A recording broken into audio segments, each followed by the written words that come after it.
Sir उसको नहीं करेंगे। नहीं करेंगे। C1 की एंट्री हो गई तो फिर P1 पर एंट्री आई भी तो भी हम ट्रेड नहीं करेंगे। भले ही आप इसमें देखेंगे कि इसमें टारगेट 211.20 का है और मार्केट ने लो 211.40 का लगाया, लेकिन फिर भी हम इस ट्रेड को करेंगे नहीं करेंगे। ठीक है, ये बात क्लैरिटी हो गई। चलिए अब हिस्टोरिकल डेटा में चलते हैं। कोई सा भी रैंडम हिस्टोरिकल डेटा ले लेते हैं, कोई सा भी स्टॉक ले लेते हैं और दिन का कोई सा भी वक्त ले लेते हैं। ठीक है, दिन का सपोज करिए हमने इसको 10:05 पर ले लिया। ठीक है, ये स्टॉक है 10:05 पर हमने ले लिया।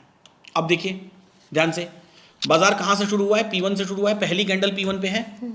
अब जब पहली कैंडल ने P1 लगा दिया है और पहली कैंडल का लो कितना है? पहली कैंडल का लो है 1557.10। हमारा टारगेट क्या था? 1555.60, यानी कि पहली कैंडल में तो टारगेट नहीं आया है। तो हमारी एंट्री दोबारा भी जब ये P1 पर जाएगा आज दिन में तो हमारी एंट्री क्रिएट होगी। लेकिन ये देखिए यहाँ पर देखिए इसने कितना का लो लगा दिया? 54.20। दोबारा कभी P1 पर गया नहीं, लेकिन ऑलरेडी ये 54.20 का लो लगा दिया, यानी कि टारगेट इसने हिट कर लिया। भले ही एंट्री हमको नहीं मिली। क्यों नहीं मिली? क्योंकि जब 9:25 पर ये लाइन आई होंगी उससे पहले ही वो एंट्री आ चुकी थी, तो हम नहीं कर पाए।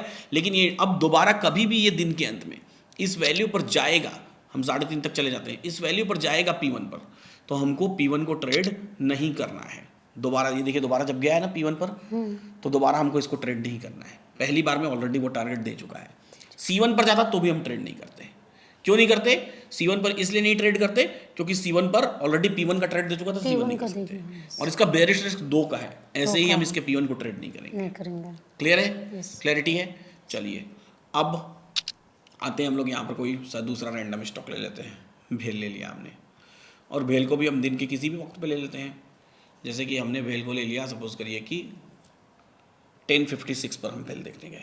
ठीक है, अब देखिए 10:56 पर मार्केट पहली कैंडल कहाँ से शुरू हुआ है? P1 के थोड़ा करीब से, लेकिन P1 नहीं। फिर इसने C1 को टच किया।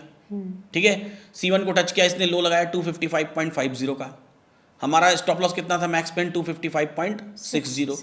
हमारा स्टॉप लॉस स्क्वायर ऑफ हम इस ट्रेड से क्या हो जाएंगे? बाहर हो जाएंगे। और फिर बाजार ऊपर गया P1 पर, तो हम P1 को ट्रेड नहीं करेंगे। इस बात को हमको ख्याल रखना है और डिसिप्लिन भी यहाँ पर हमको रखना है।